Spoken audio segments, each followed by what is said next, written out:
بسم اللہ الرحمن الرحیم۔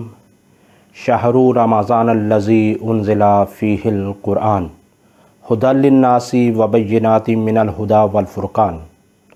ہمارا آج کا موضوع یہ ہے کہ بالآخر ماہ رمضان المبارک کی اتنی فضیلت کس وجہ سے ہے۔ ایک تو ہمارے ذہنوں میں جو بات آتی ہے کہ ماہ رمضان اس وجہ سے فضیلت رکھتا ہے کہ اس میں روزوں کو فرض کر دیا گیا ہے، جبکہ یہ وجہ نہیں ہے۔ ماہ رمضان کی فضیلت روزوں کی وجہ سے نہیں ہے، بلکہ روزوں کی فضیلت ماہ رمضان المبارک کی وجہ سے ہے۔ اور اسی طرح سے شبہ قدر کی فضیلت ماہ رمضان کی وجہ سے ہے۔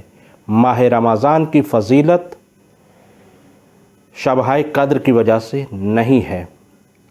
اور اسی طرح سے قرآن مجید کی جو آیت آپ کی خدمت میں پڑھی گئی ہے کہ قرآن میں ارشاد رب العزت یہ ہوتا ہے، شہر رمضان الذی انزل فیہ القرآن ھدی للناس وبینات من الھدی والفرقان، کہ شہر رمضان وہ مہینہ کہ جس میں قرآن کو نازل کیا گیا۔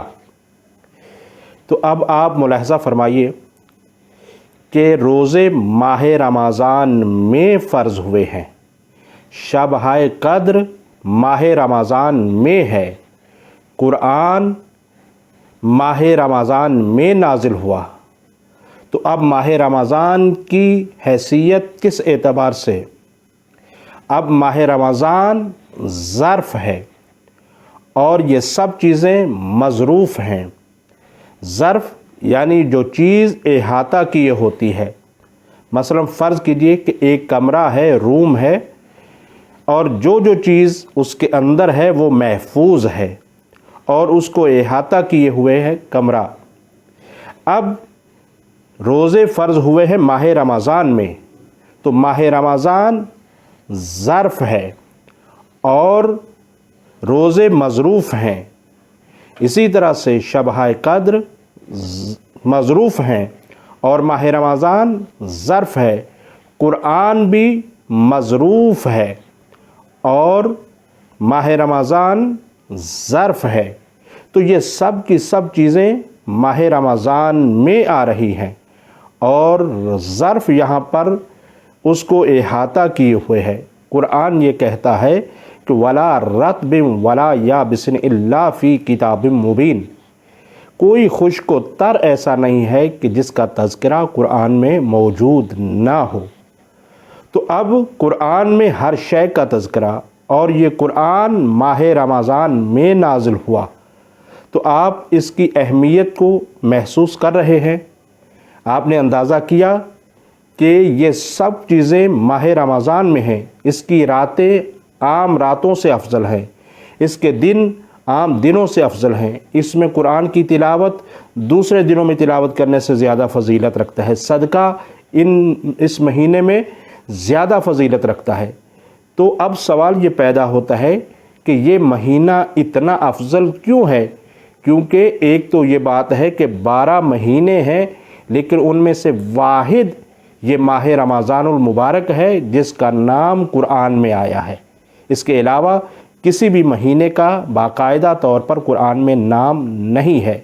یہ وہ مہینہ ہے جس کا نام قرآن میں آیا ہے۔ اس سے پہلے کہ میں اس چیز کو بیان کروں کہ کس وجہ سے فضیلت ہے، ایک چیز کا جاننا بہت ضروری ہے۔ وہ یہ ہے کہ جب بھی کسی چیز کی اہمیت ظاہر ہوتی ہے تو دو چیزیں ہمارے سامنے ہوتی ہیں، ایک ہوتا ہے اسم، ایک ہوتا ہے مسمى۔ اب اسم کسے کہتے ہیں؟ یعنی نام کو، اور مسمى جس کا نام ہو۔ تو مسمى اصل ایک حقیقت ہوتی ہے، ایک ذات ہوتی ہے، اور اسم اس کا نام ہوتا ہے۔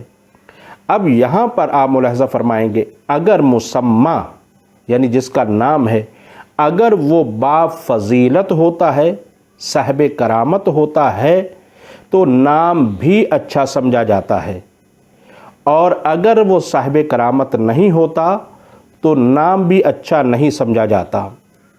مثلا ایک شخص اگر وہ بزدل ہے تو آپ اس کا نام بہادر رکھ بھی دے تو اس بہادر لفظ کے نام میں کوئی بھی فضیلت ظاہر نہیں ہوگی، کیونکہ مسمى کے اندر یہ بہادری کی قوت نہیں ہے۔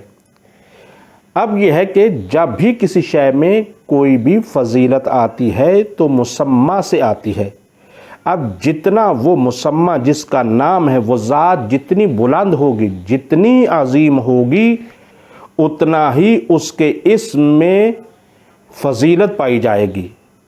اب دیکھنا یہ ہے کہ یہ ماہ رمضان، یعنی یہ رمضان کس کا نام ہے۔ جب یہ ہمیں معلوم ہو جائے گا کہ یہ کس کا نام ہے، تب جا کر یہ اندازہ ہوگا کہ اس میں فضیلت کیوں کر آئی ہے۔ تو روایات میں آیا ہے کہ باقاعدہ روایت کے جملے ہیں کہ کبھی نہ کہو کہ رمضان آ گیا، رمضان چلا گیا۔ کیوں؟ اس کی وجہ یہ ہے کہ رمضان اللہ کا نام ہے اور اللہ کی ذات ایسی نہیں ہے کہ جو آئے اور جائے۔ لہٰذا روایت میں آیا ہے کہ رمضان جیسے لفظ ہے رحمان، اسی طرح سے رمضان بھی اللہ کے صفاتی ناموں میں سے ایک نام ہے۔ تو اب کیونکہ اللہ کی ذات جو کہ مسمى ہے، وہ کیونکہ بافضیلت ہے، وہ صاحب کرامت ہے، وہ سب سے اعلیٰ ہے، تو جیسا وہ مسمى اعلیٰ ہے ایسے ہی یہ اسم اعلیٰ ہوگا کہ جو رمضان ہے۔ اب سمجھ میں آیا کہ یہ ماہ رمضان سب مہینوں سے افضل کیوں ہے اور اس کے اندر اتنی زیادہ برکات اور فیوز کیوں ہیں اور ان میں اتنی فضیلت کیوں ہے۔ تو وہ وجہ ہے ماہ رمضان ہونے کی وجہ سے، اور ماہ رمضان کے اندر فضیلت اس وجہ سے ہے کیونکہ یہ پروردگار عالم کا اس میں مبارک ہے۔ وصلی اللہ علی محمد وآل محمد وعجل فرج آل محمد۔